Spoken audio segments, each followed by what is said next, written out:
Hey there, welcome to ATL and 29, a podcast where we look at the NBA from the starting point of Atlanta. And maybe I'm here with Tyler and Glenn, the usual blah blah blah blah blah. But we're not starting in the NBA at all tonight. Let's start with the Olympics. We're getting to watch Dyson Daniels, high stakes basketball with Australia. They've qualified for the quarterfinals. Tyler, what have you seen from Dyson so far? Seen more from him than Jason Tatum. So that's one thing. But Cheap uh, shot, cheap shot. yeah, no. Just an aside, the Team USA discourse is pretty weird. Like they're dominating every game, and people care about roles and minutes. I'm like, if they win, that's all that. That's literally all that matters. It's all Steve Kerr's job, and I for one appreciate that he doesn't care. Like, and that he's actually just trying to put out the best lineups forward, which wasn't what he was doing for the lead in. So that's good to see. On with Dyson, I mean, we're kind of seeing the role that he's going to play for the Hawks.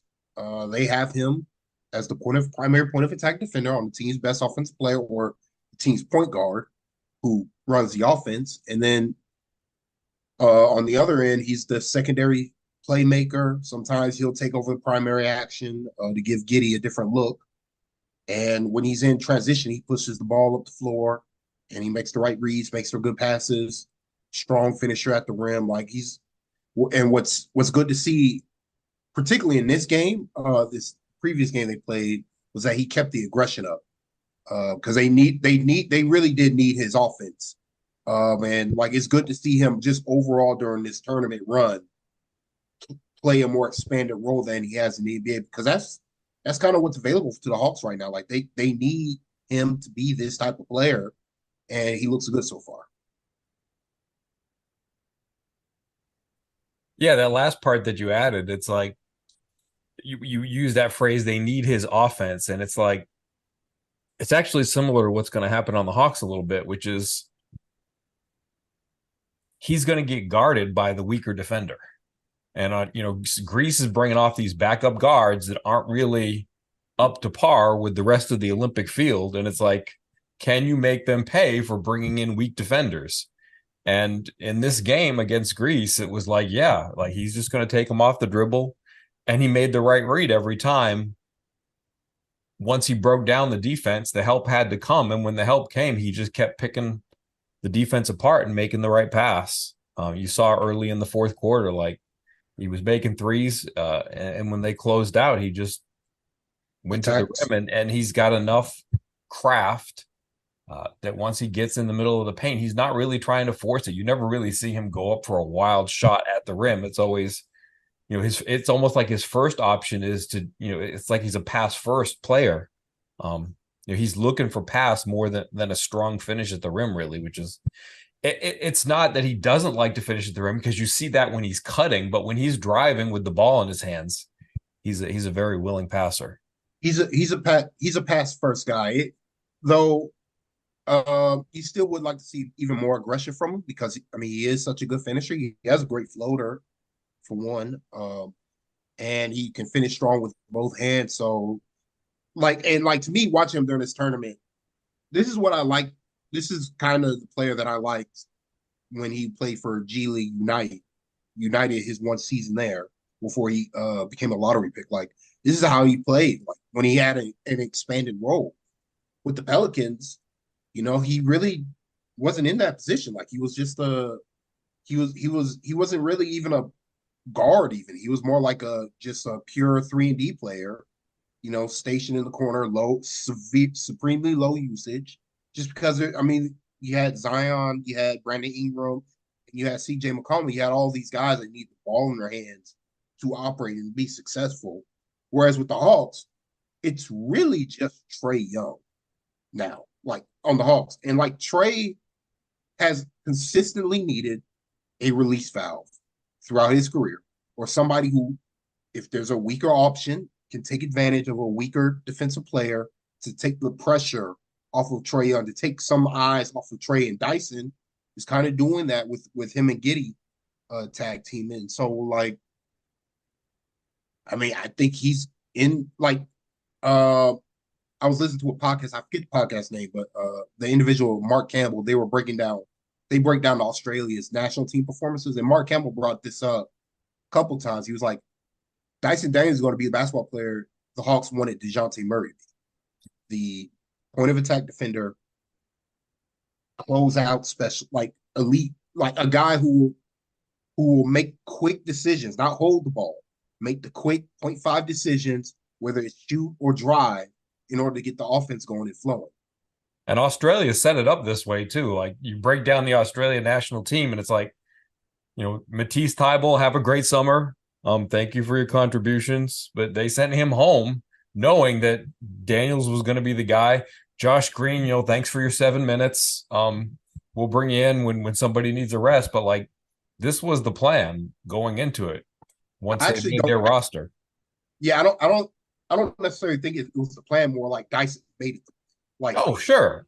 you know what I mean? Like he in practice, he showed himself to be the better player, and they're like, okay, we got to readjust how we're going to build this roster because Dyson's just too good to just be a 7 minute player who stands in the corner, like what he was doing for the Pelicans. They're like, no, he's a better basketball player than this. Let's use him how we think would be best to use him to win games. And so it's been awesome to see him take real strides in his game. And to me, I think all this stuff was always there with him. It's just like his primary issue to me in New Orleans was just confidence. Like he lost confidence he had, or not necessarily lost confidence. It's just like he didn't have a defined role. Like there was no defined role for him. He wasn't the point guard. He also wasn't the off ball, like primary off ball guy. He was just out there. He basically was a 1-for-1 replacement for Herb Jones.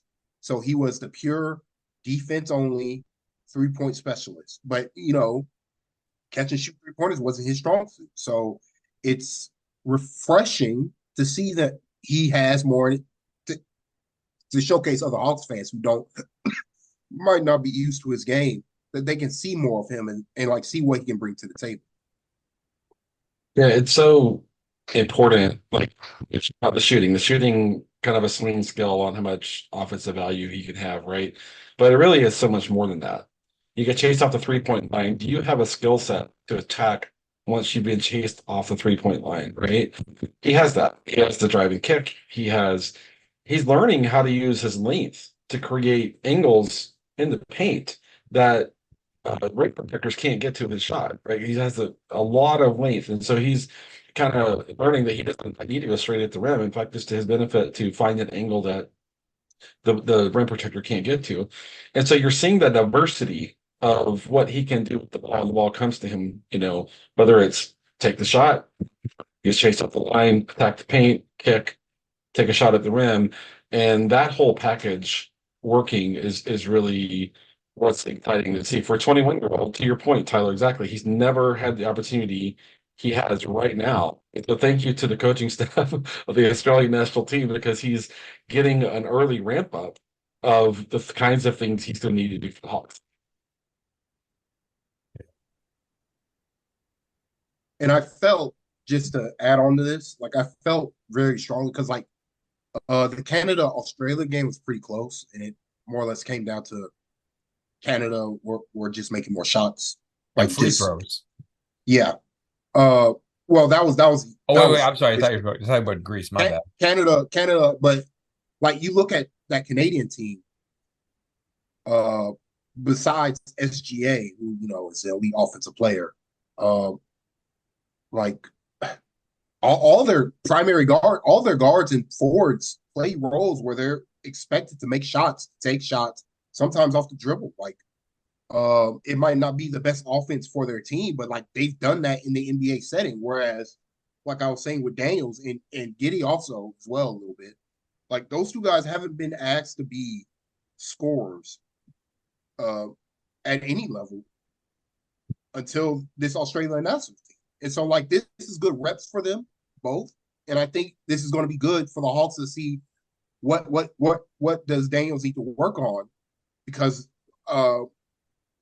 because this will work next to Trey. Like this will work exceptionally well next to Trey, considering all the attention Trey brings. Like if Dan's just going to consistently make the right decision, get downhill, make the right pass, take the right shot, like that's gonna lead to winning basketball beyond the defense, which has been spectacular. Like comfortably, Dyson looks to be coming into the season the best perimeter defender the Hawks have had probably since Thabo Sefolosha. Like just full stop. Like he does everything from on-ball defense to off-ball defense to being the low man to playing passing lanes to doubling nail to just rotating 2, 3, 4 times, whatever it takes to get the ball to even rebound. Like I got to get the rebound. I got to box this guy out and also jump for the ball. Like he does it all on the defensive side of the floor. Like he's got a real chance.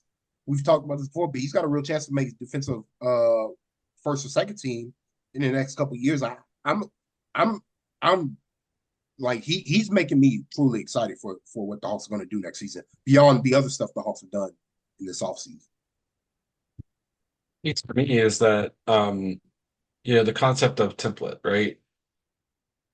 It's hard for me to forecast how the minutes at the wing are going to shake out because you got presumably Daniels is going to start, and you got Bogey, is Hunter going to start at the three, Bogey off the bench, that's three guys. Shay's got to play, that's four guys. Is there room for Veet? What happens to Garrison Matthews? But depending upon how all that shakes out, Dyson Daniels leads the floor. Veet, not at a starter level, but Veet does a lot of the similar stuff that Daniels does in terms of picking on the catch. Last year, he shot the ball well. We'll see if that kind of sticks through his point of attack defense. So, again, I'm not projecting Veet to do that at a starter level, but when you have a guy like Daniels who say he's playing 33 minutes a night, he goes to the bench, and you have a guy who can come out and replicate 70%, 60, whatever that number is, but what he is doing and not have to completely change what you're doing because of a substitution, that continuity that comes with that is so much more sustainable for the things that you're working on there. Yeah, don't be blowing up my September content now. We have time to talk about starting lineups soon. That's a tease.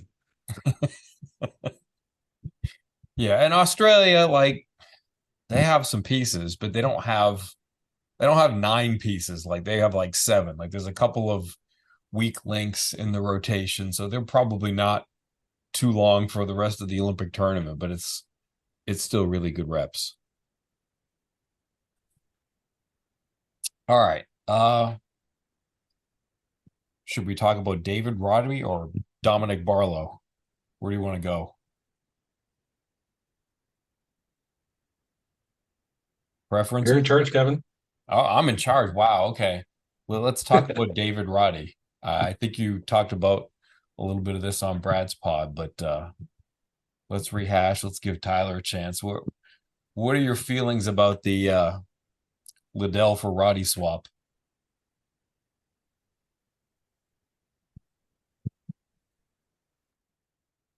I guess I'll go. Okay.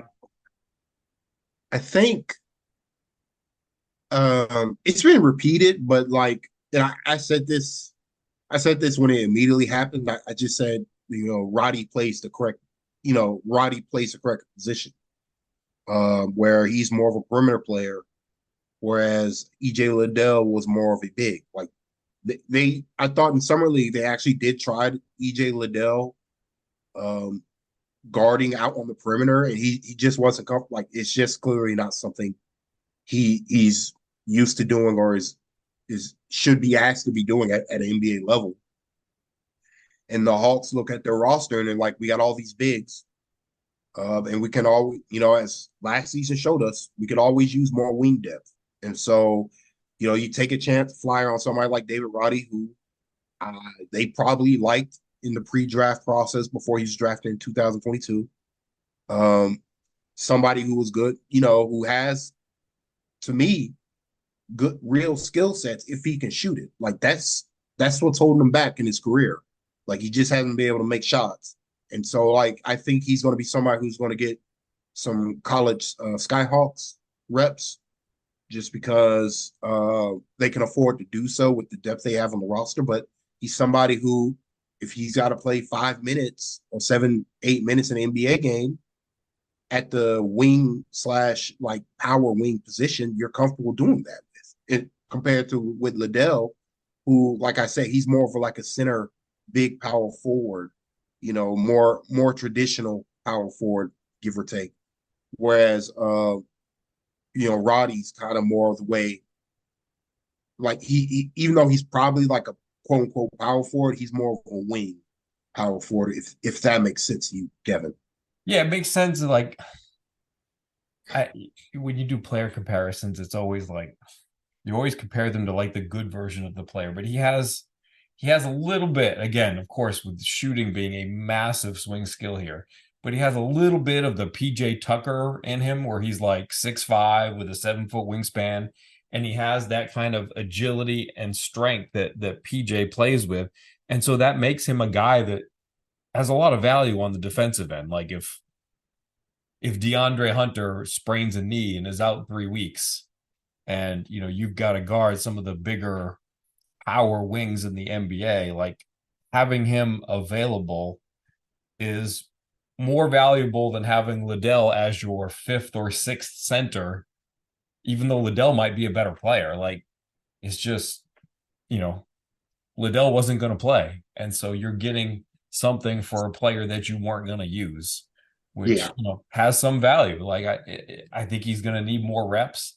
The good thing for Roddy is that he's gotten some reps. Like, Memphis had a disastrous injury season last season, so he got to play some. Like, that's valuable. Like, getting minutes, that's an important thing that gets some things out of the way. It's like you advance the learning curve through those minutes, but there's still a long way to go with shooting and feel on offense. But defensively, it's not a bad player to have on your roster, and he's gotten a head start through getting to play a little bit with Memphis and Phoenix. Yeah, no, he's a corner, like a consistent corner three away from being a real NBA rotation player. Like, Right. just, and I like the quick release that he has. The ball just needs to go in. So, we'll see. He's gonna get plenty of those reps in College Park as long as there's no injuries. But like that, I mean, he's an intriguing talent. He's a first round. He had a first round grade. He was drafted in the first round. Hasn't had the start that he would like to his career, but he's still relatively young. He's only 23 years old, so like there's still some upside with him. So we'll see how he looks. I just like that the Hawks are taking like smart flyers where they're like, okay, Liddell's a good prospect, but with Clint Capella, Onyeka Okongwu, Larry Nance, Cody Zeller, Mo Gay already on the roster. Like, where is EJ Liddell going to fit here? And people are like, well, he's going to be the backup four. I'm like, No, you're gonna play Liddell over DeAndre Hunter potentially at that position, or V Krejci, or depending on how stuff shakes out, even Mo Gay potentially. You're definitely not going to do it over Larry Nance. I mean, Larry's going to have to play. If Larry Nance is on the roster, he's going to play. yeah. Full stop. So, it's just one of those things where it's an interesting roster crunch, and like we saw what the Hawks did with Bruno. Like, I'm sure they wanted to bring Bruno back, but it's like he had the same thing. It was, we got all these guys on this roster who are expected to play, and Bruno's probably a little. To me, I've just to bring it aside to Bruno, I feel like Bruno's a little too good to just be like a third, fourth big now. But at the same time, I don't know if he's good enough defensively to be your primary backup center on a bad defensive team, like on a team who's had a bad defensive reputation over the last couple of years. I think Bruno probably needs to go to a better, even though the Hawks should be better defensively. I think Bruno will be fine, but like truly, I think Bruno should go to the EuroLeague and just dominate as an offensive engine, because I think that's where he's best at. When he has the ball in his hands, he's able to create offense for himself. But that's just not a role that's going to be available to him in the NBA. Going back to Roddy for a minute, Glenn. Any thoughts? Anything we missed? What do you see there? Yeah. So the other thing is that I don't want to rehash everything I said on Brad's pod, but playing for Taylor Jenkins, Quinn and Taylor were on staff together in her bud. A lot of the concepts, a lot of the habits that they're looking for, a lot of the, for supporting offensive players, the things that they're asked to do. Roddy's done that, right? Under Taylor Jenkins, right? That's something EJ hasn't had the chance to do. And EJ needs to play. I hope EJ lands somewhere he can play. Probably going to be on a bad team if that's going to be the case. But it's one of those things where Roddy's just more ready to go out and do the basics, go out there and do the fundamental few things you need to do for a guy who's third on a depth chart in his position or whatever it's going to be, right? Roddy's just more ready to go out and cover the basics for 5 minutes or 7 minutes or whatever it might be. If there's an injury or a foul situation, there might be, I don't know, 5 games where he needs to play 15 minutes. And EJ is just not ready to do that for a team that's trying to win 48 games or whatever we want to say that mark is, right? A team that's trying to finish, 6-5, somewhere in that range in the Eastern Conference. And, certainly Hawks fans are hoping for better than that. But I just think, the fact that, surely Taylor and Quinn are still in communication, still close, and that tree, that coaching tree, Bud coaching tree, has enough consistency of kind of just habits and principles that Roddy's been exposed to that EJ has not. And I think that makes a big difference. Defensively, I like the PJ comparison, even though Roddy's, I think, wider than PJ. Even he consumes, he can take a lot of space up in the paint, and he's only 6'4". It's probably about the same. PJ's probably 6'4", right? He's probably not much taller than that, right?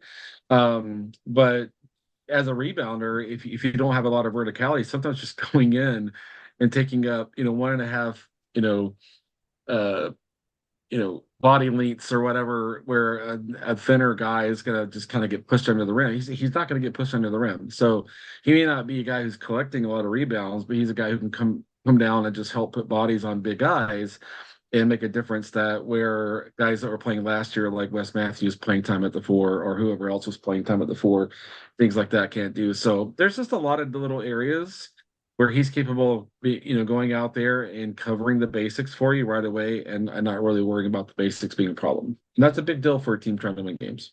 Exactly. I completely echo that Wesley Matthews sentiment, not to bury the dead, but like Wes added a lot of things and gave them some shooting and some leadership and veteran presence. But like when you're playing him at power forward and you need a rebound, you're just going to be asking a lot of your center at that point. And, Roddy is going to be there as a person who might not get the rebound, but he's going to take up space and make it a contest. So that's, there's value in that, especially for a team like the Hawks that was so undersized last year. How about Dominick Barlow? You want to start, Glenn? Yeah, just an intriguing young guy, right? It's going to be interesting to see. I like your tweet, Kevin, about Silva moving on and the Hawks needing a guy who can replicate some of that. And he's not as physical, at least right now, he's not as physical as Silva. Silva's a pretty physical guy. But he's about the same size, roughly, in terms of height and length and things like that. But just a rangy, mobile, lanky defender with length who has defensive versatility. And I mean, I'm shocked the Spurs moved on from him. I mean, it's kind of funny to me, because I don't know if everyone saw it, but someone asked Sam Vecini who were the best 10 players in, or who's the best player on a two-way, and he threw 2 names out. I can't remember what the other one was, but one of them was Dominick Barlow. And I trust Sam's evaluation a lot. Sam puts in a lot of time getting to know even these fringy guys. Going back to, again, the swing skill, if he could shoot a little bit, but he, you can see a little bit of a handle, you can see a little bit of the processing, you can see a little bit of moving the ball, good in DHO, and so there's just a lot of kind of there's a hint of raw tools that could be built up and developed in the right system. And I know it's only been 1 year where the Hawks have really kind of seemed to have gotten their player development system on track. But I mean, if I'm his agent, I got to be thrilled to see him land somewhere that last year developed the guys that they developed, and what an opportunity for him. So it's funny, when Brad and I were talking recently, I said I know Hawks fans still talk about wanting the top 8 guys in the roster or whatever to be better and feeling like we're kind of running it back, even though they traded DeJounte. I thought, we talked about that being a good trade. But the last 4, 5 years, 6 years, whatever, the Hawks have often carried guys in the 13, 14, 15 slot on the roster that you really just never wanted to have to play. That happened a lot. Right. On this group, there's not really a guy that you worry about playing. I mean, Keaton can not go out there and not hurt you, and Roddy and Beat and or whoever we're counting in that range. Garrison Matthews showed a lot. And so the Hawks are approaching this season with guys that are 1 through 15 that I don't worry about any of them having to play in the bench. And that's not what we've seen the last 5, 6, 7 years, where you're putting a vet down there just to kind of be a good locker room guy, but God forbid he have to play in real minutes, that kind of situation. So yeah, the top of the roster probably still needs work. And if you got Landry, to be really honest with you, you'd say we're still looking for opportunities to work on that part of the roster. But you do the work you can do. And the work they can do right now is to build real depth. Last year, their depth was, when injuries hit, their depth issues really, really were starkly visible, right? Coming into the season, it's very, very different. And I think they've done great work on the bottom half of the roster, I might say. Glenn, I mean, just to echo your point about the depth issues, like it's the Hawks' issue with depth and with deep depth in particular, with guys 9 through, honestly, you could say 20 to 22 plus, has sunk their season. The season after the conference finals, the entire team gets COVID, and the Hawks, who hadn't been treating their G League seriously, were just plucking random 10, guys on 10-way contracts who hadn't been playing in the Hawks system, Hawks throwing them out there and getting ran through.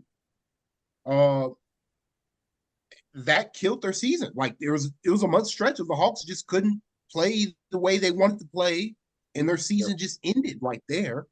And then the following year, the first year with Trey and DeJounte, like they just didn't have any other options. Like they and then they ran it back again, and then injuries hit them. Injuries hit them again, and like they, when Jalen went down, they only had 2 forwards, and then when Hunter went down, they had 1 forward.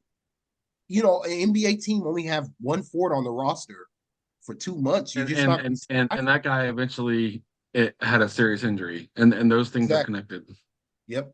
And so like now it's just good to see that is there, like, to me, I think this gives them a chance to sustain winning throughout an 82-game season in ways they weren't able to last year.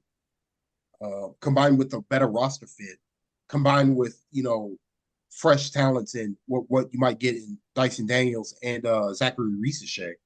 Like, you're going to get more continuity up and down the roster instead of just, we got our 8 guys, we're going to play those 8 guys 32 plus minutes every night and hope everything works out through an 82-game season. Like that was the plan last year, and that didn't work. So it's good to see the Hawks really hit their weaknesses this year: point of attack defense, forward depth, wing forward depth, and just depth in general. So like you probably still like them to get another shooter and another ball handler, creator type, but overall, like, this has been one of the best. Like, to me, this has been one of the best offseasons the Hawks have had since they signed Bogey in free agency. Like, since they signed Bogey and Gallo in free agency, the Hawks have not like attacked the offseason like they have until this year in a positive way. Where like we're not going after we're not going after Brandon Ingram, the flashy player. We're trying to build a roster next to Trey that makes sense, that can sustain, that can play real tough physical defense alongside somebody like Trae Young. And then while also like having more deep bench depth. Like Barlow's been solid in the NBA. Every time he plays, he looks like a good player. I think he's a tweener center power forward type, which is his biggest, quote unquote flaw. So he's just going to have to be able to shoot it to have sustained success. But he's kind of been semi-successful already as an NBA player, only 20 and 19 years old, his first 2 years in the NBA. So he's good for College Park to build up their foundation on defense. And if he can carry what they do in College Park defensively to the NBA, I think he has a chance to be a real player in this league. And the Hawks got him on a great deal, 2-way contract. Like that's a great value move for them because they don't just have control over this year. They're gonna have control over next year too. If they, want to re-up the 2-way slot with him. So like it's just quality depth. Like if we have a rash of injuries at the big man slot position, hopefully that doesn't happen. But if they do happen, well, we got Dominick Barlow, somebody who, if he's got to play 15, 20 minutes a game, you're comfortable doing. It's not ideal, but it's not like you're not throwing out there somebody who's not an NBA player, like how the Grizzlies had to do due to their deep, deep injury issues that they had. So like it's just good value play. That it's impressive that Landry's making moves like this. Yeah, the other thing he helps with is like it seems to me like the Hawks don't want to play Mo Gay at center, and so if Mo Gay is at College Park, Barlow plays center, and Mo could play the 4, and it seems like that's how they want to develop him. So, that just all those little other kind of ways that he helps you and helps the other players kind of get into the role you want them in from a developmental perspective is just helpful. Yeah, I think Barlow is a little bit like Bruno, not necessarily in play style, but I feel like at this point of his career, his offense is a little bit ahead of his defense, which seems weird to say. But like you watch him play and he has real feel as a screener.